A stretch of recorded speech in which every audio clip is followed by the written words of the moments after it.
एक बार की बात है, कुछ साइंटिस्ट ने मिलकर के एक बहुत ही इंटरेस्टिंग एक्सपेरिमेंट किया। उन्होंने क्या किया कि एक बहुत बड़ा सा पिंजरा लिया, उसके अंदर 5 बंदरों को रख दिया और वहां पर एक सीढ़ी लगा दी। उस सीढ़ी के टॉप पर कुछ केले रख दी। फिर उन साइंटिस्ट ने क्या किया कि जैसे ही कोई भी बंदर उस सीढ़ी पर चढ़ता केलों तक पहुंचने के लिए, तो ऊपर से ठंडे पानी की बारिश करने लग जाते। तो जैसे ही वो ठंडा पानी गिरता उस बंदर के ऊपर जो कि सीढ़ी पर चढ़ रहा था, वो फटाफट से नीचे आता तो पानी बंद हो जाता। फिर दोबारा से कोई और बंदर उस सीढ़ी पर चढ़ता उन केलों तक पहुंचने के लिए, दोबारा से यही होता। दोबारा से ऊपर से ठंडे पानी की बारिश होती, वो बंदर जैसे ही नीचे आता दोबारा से बारिश बंद हो जाती। तो बंदरों ने इसका मतलब यह निकाला कि जैसे ही कोई भी सीढ़ी पर चढ़ता है तो ऊपर से ठंडा पानी गिरता है।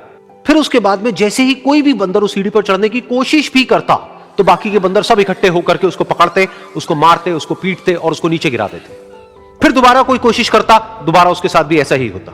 फिर उन साइंटिस्ट ने क्या किया कि उन 5 बंदरों में से एक बंदर को उस पिंजरे में से निकाला और उसकी जगह एक नए बंदर को उस पिंजरे के अंदर डाल दिया। अब उस बंदर को नहीं पता था कि यहां पर क्या खेल चल रहा है। उसको जैसे ही सीढ़ी के ऊपर वो केले नजर आए, वो फटाफट से उस सीढ़ी के ऊपर चढ़ने लगा।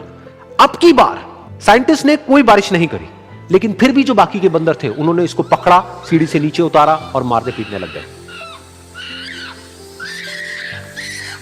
इस बंदर को समझ नहीं आया कि मेरे को क्यों मारा जा रहा है, तो उसने दोबारा कोशिश करी। जैसे ही उसने दोबारा कोशिश करी, दोबारा से उन 4 बंदरों ने वही किया। तो अब इस नए बंदर के दिमाग में क्या बैठ गया कि सीढ़ी पर चढ़ना मना है, अगर सीढ़ी पर चढ़ते हैं तो मार पड़ती है। उस सीढ़ी पर चढ़ना क्यों मना है और क्यों मार पड़ती है वो उसको नहीं पता था, बट उसके दिमाग में यह बैठ गया कि इस सीढ़ी पर नहीं चढ़ना है, ना किसी को चढ़ने देना है। फिर दोबारा से उन साइंटिस्ट ने क्या किया कि जो पुराने 4 बंदर थे उसमें से एक बंदर को निकाला और एक नए बंदर को उसी जगह पर डाल दिया। अब इस नए बंदर ने भी वही किया जो इससे पहले वाले ने किया था, यानी कि वो भागता हुआ गया, उस सीढ़ी के ऊपर चढ़ने की कोशिश करी, उन केलों तक पहुंचने की कोशिश करी। बाकी 4 इकट्ठे हो गए और उन्होंने उसको मारा पीटा, सीढ़ी से नीचे गिरा दिया। उसको कुछ समझ नहीं आया, उसने दोबारा कोशिश करी, दोबारा उसके साथ यही हुआ। और अब इस बंदर के दिमाग में भी यही बैठ गया कि सीढ़ी पर चढ़ना मना है और सीढ़ी पर चढ़ने से मार पड़ती है। फिर साइंटिस्ट ने एक एक करके जो पुराने 3 बंदर बचे हुए थे उसमें से भी एक एक करके उन बंदरों को निकाला और उनकी जगह पर 3 नए बंदर आ गए। अब ये 5 बंदर नए थे और किसी को भी ये नहीं पता था कि उस सीढ़ी पर चढ़ना मना क्यों है, लेकिन उन सबके दिमाग में बैठा हुआ था कि सीढ़ी पर चढ़ने से मार पड़ती है। तो कोई भी कोशिश नहीं कर रहा था, जबकि अब कोई ठंडे पानी की बारिश भी नहीं हो रही थी। वो चाहते तो आराम से उस सीढ़ी पर चढ़ते, केले तोड़ते और आपस में बांट करके खा लेते। बिल्कुल ऐसा ही हम लोगों के साथ भी होता है, यानी कि इंसानों के साथ भी होता है। हजारों साल पहले कोई प्रथा बनी होती है, कोई रीति रिवाज होता है जिसके पीछे कोई ना कोई वजह होती है, लेकिन वो वजह खत्म होने के बाद भी वो प्रथा चलती रहती है, वो रीति रिवाज चलते ही रहते हैं।